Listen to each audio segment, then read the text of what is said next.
Nerd Reactor, roll out. What's up, Reactorites? John here, and it's time to talk about Eternals. This is the latest film, newest film from the MCU, the Marvel Cinematic Universe. This is directed by Chloe Zhao, who did Nomadland, and that movie I was not a huge fan of. I thought it was boring. The subject matter was very boring. It's just roaming around in an RV. But, sometimes like certain episodes or movies that a director has done, they can make something more entertaining or better in the MCU. Like, for example, the directors, the Russo brothers. Like, I did enjoy the episode they did for Community, but it wasn't like, wow, this is so amazing. But they turned the movies into like awesome films. So we got Captain America, Winter Soldier out of that. We got Avengers, Infinity War. We have Endgame and Civil War. And with Chloe Zhao, it's kind of like a gamble to see like what it's gonna turn into, like these films. And with Eternals, for me, like there are certain things I did enjoy about it, especially the end credit scenes, and also just seeing like new characters using their powers and having these immortals just living throughout life through human history, and getting to see just like the origin of things and of humans on how they are able to evolve over time. We get to see that. But I think overall the film just wasn't enough to wow me, and especially with all the characters that they're trying to cram in, because the movie's running time is really long, like 2 hours and a half, I believe. But even with that running time, like, it still felt like there's so much more they could have done with this, and maybe the focus could have been focused elsewhere, because the main characters like Ikaris and Cersei and Thena, I just felt they were lacking in terms of just having a compelling arc. And the supporting characters like Gilgamesh and Druig, Pixie, and Kingo, I thought they had a more interesting background and story, and I wanted to see more of that. But since they are supporting characters, they don't get enough of the screen time as the other characters that have a bland story. Gemma Chan as Cersei, she plays like kind of like this Eternal that sympathizes with the humans, and she cares about them. And these Eternals are, super powered beings. They can live forever, and she sees the humanity. And so in the present time, she's a teacher. But in the movie, you get to see that. You get to see her with as a teacher, kind of caring for the kids, but you don't really get to see much of her and humanity, like really, really digging deep into how she really cares about them. It's like you see like little bits of snippets here and there, but I don't think it was like compelling enough or heartfelt enough, because the only one that was kind of really heartfelt is her relationship with Kit Harington's character. And Kit Harington plays Dane Whitman, and Dane Whitman is a human that she is having a relationship with, but I just wish there was some more of that. She has like this other relationship with Ikaris, who's played by Richard Madden, also from Game of Thrones, just like Kit Harington. And it's kind of like this love triangle with Game of Thrones characters. So it's kind of like, which team are you on? Are you on Team Kit or Team Richard? Team Ikaris or Team Dane Whitman? And for me, at least, like in the movie, I'm Team Whitman. And I'm rooting for the character because Kit Harington, I think he's really fun to watch in this movie. But he has a very small role, like a supporting role. He does have some moments here and there. But yeah, this movie tries to cram in a lot. And with Ikaris is pretty much like Marvel's version of Superman. He can shoot things from his eyes. He can fly. He has super strength. But yeah, as for Ikaris, yeah, it's just there are, those people that say like Superman's a boring character, and so I kind of felt like that with Ikaris, where I thought he was a very boring character. He didn't really do anything to make me go like, wow, this is a very cool character or something unique or different, because we've seen this before if you watch superhero movies where this guy can fly and shoot beams out of his eyes and have super strength. so it doesn't really bring anything fresh to the table. So next up we have Kumail Nanjiani as Kingo. Definitely one of my favorite characters. Like, he's just having fun with this role, and I love his use of powers. He's using like his fingers as guns, so he's shooting like the Deviants, which you've seen in the trailers. So he goes like that, and then it's just a lot of fun, and especially with his background, he is a Bollywood star, and of course he's an Eternal, so he's been living for a while, so he's been making the use of his powers for riches and fame, and he's got a lot of fun moments in this film, especially with the Bollywood dance sequence and all that. Next up we have Leah McHugh as Sprite, and I think Sprite, I really like this character, the potential of this character. I kind of touch upon it just a little bit, but I love the idea of this Eternal who has the look of a child, but is hanging out with the other Eternals who are adults. And so she's been living for like thousands of years, but she's still stuck in that image of looking like a girl, a little girl. And that's going to affect her mentality. The movie explores a little bit of that. And I wish there was more to it, more of that. Just give me more of Sprite, because I thought like her character is really interesting. Then we have Brian T. Henry as Phastos, and he is the one that knows all about technology and making advanced weapons. I was hoping for more of these fun moments with him, because he's played funny characters before. I liked his small role in Joker. So with this one, he is a superhero that can just create, it's really this cool technology, and he's kind of like the person or the Eternal that's pushing mankind or humanity into advancing. So yeah, we get to see how humanity, mankind's touch with technology, how they utilizes it, and how that will affect Phastos. And as for his actual character, yeah, it's just kind of like he's just there to just tinker with things. We do get some moments with how certain things will affect him, like him helping out humanity to create things, and it kind of turns into something else. But other than that, very much a supporting character. And then we have Lauren Ridloff as Makari, and she is a speedster. She runs really fast. And so, you get a character that's kind of like Superman, and you have a character that's like the Flash, and this is starting to turn into Justice League, the Marvel's version of the Justice League. But the characters, like the personalities, they're really different. But for this character, she's a deaf superhero, a speedster, and I think for like the little moment she has with this film, she's having fun with it, and I've enjoyed just her on the screen every time she's on. But she's probably one of the Eternals with the least amount of screen time.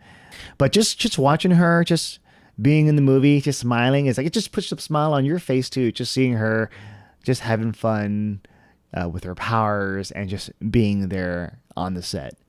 And then we have Barry Keoghan as Druig, and just like Sprite, like I thought like his character is really interesting too, because when you heard of the Eternals and you're thinking like, if these superpowered beings have been living for thousands of years, and you have events like Infinity War where Thanos wipes off half the universe, you're questioning, where are these people, these superheroes?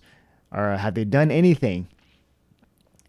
And with Druig, he kind of is like us, like standing on the sideline, because the rule is that they cannot interfere with human affairs. They can kind of just help guide them along. So yeah, they can only really interfere when it has something to do with the Deviants. And we see the Deviants in this movie in the trailers. And so with Druig, like he gets to like see like different moments throughout time where humanity is just doing some terrible things, and he's like, why can't we do anything with this?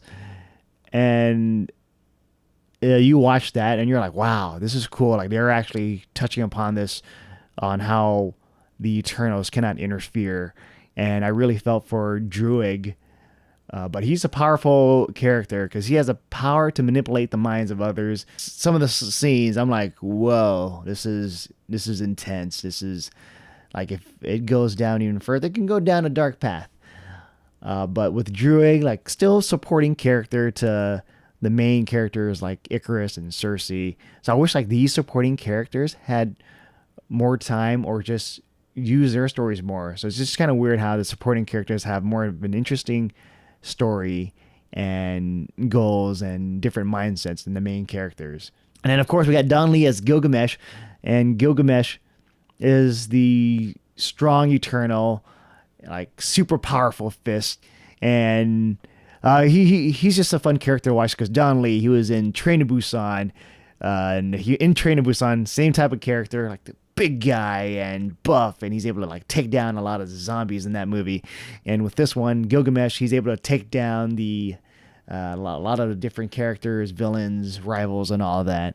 But still a supporting character, and pretty much his role here is kind of like the person that helps out Thena, who's played by Angelina Jolie, and that's just pretty much what his role is for the most part. It's just there to be a helping hand for Thena.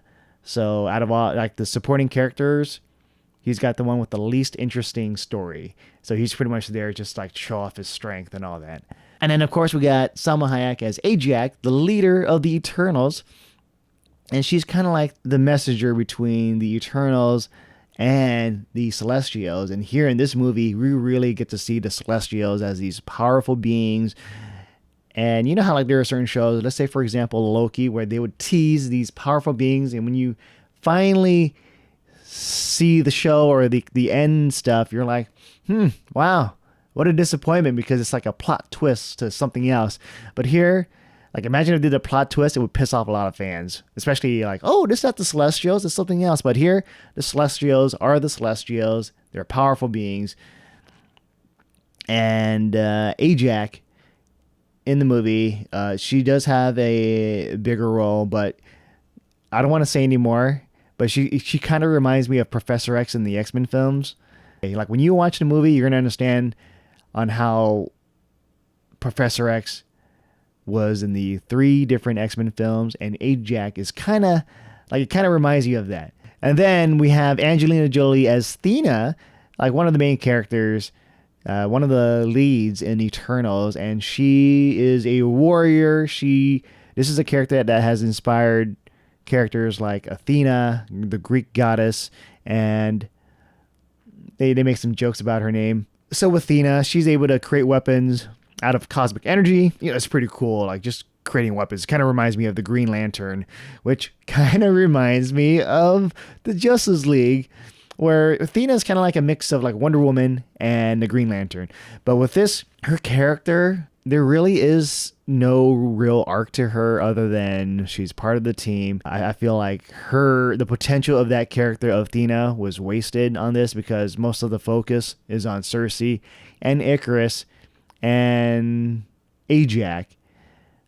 And with Thena, it just felt like she was kind of there. So with an actress like Angelina Jolie, I was wishing for more stuff with her and her character. It was just disappointing because she didn't have much to do other than to be a part of the team and to help out and to fight.